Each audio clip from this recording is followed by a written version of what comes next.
There is no cure for measles, but the vaccine is highly effective. WRAL health reporter Grace Haba joins us now in studio. And Grace, we want to dive deeper into this. Why is it so important for 95% of a community to be vaccinated? Yeah, Michelle, this is something that a lot of parents and just members of our community right now are obviously focused on, right?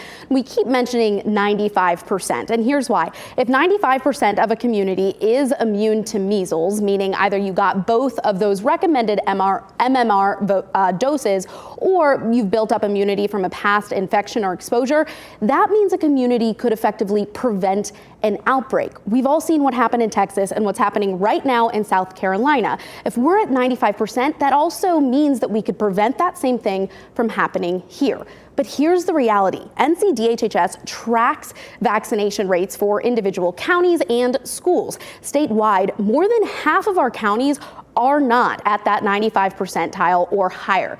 Looking at the places we've been tracking recently close to home, you can see Nash, Johnston, and Orange are above or at 95%. Wake just below that at 94, but places like Durham are why we're concerned with potential hotspots, only 88%.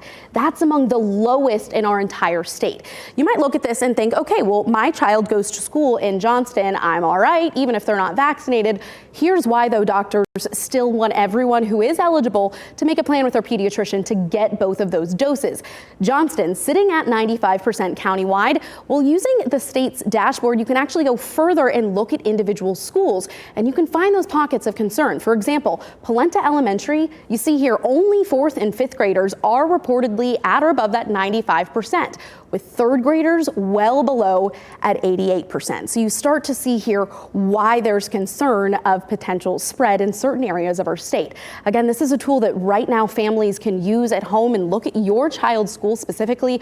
We have a link to this dashboard for you to look for yourself right now in our website. Grace, thank you so much. And we've been all over this developing story since it started. We have long form interviews with experts on our YouTube page. I know so many of you have a lot of questions about this. We also have in-depth articles explaining the best ways to protect yourself on our website.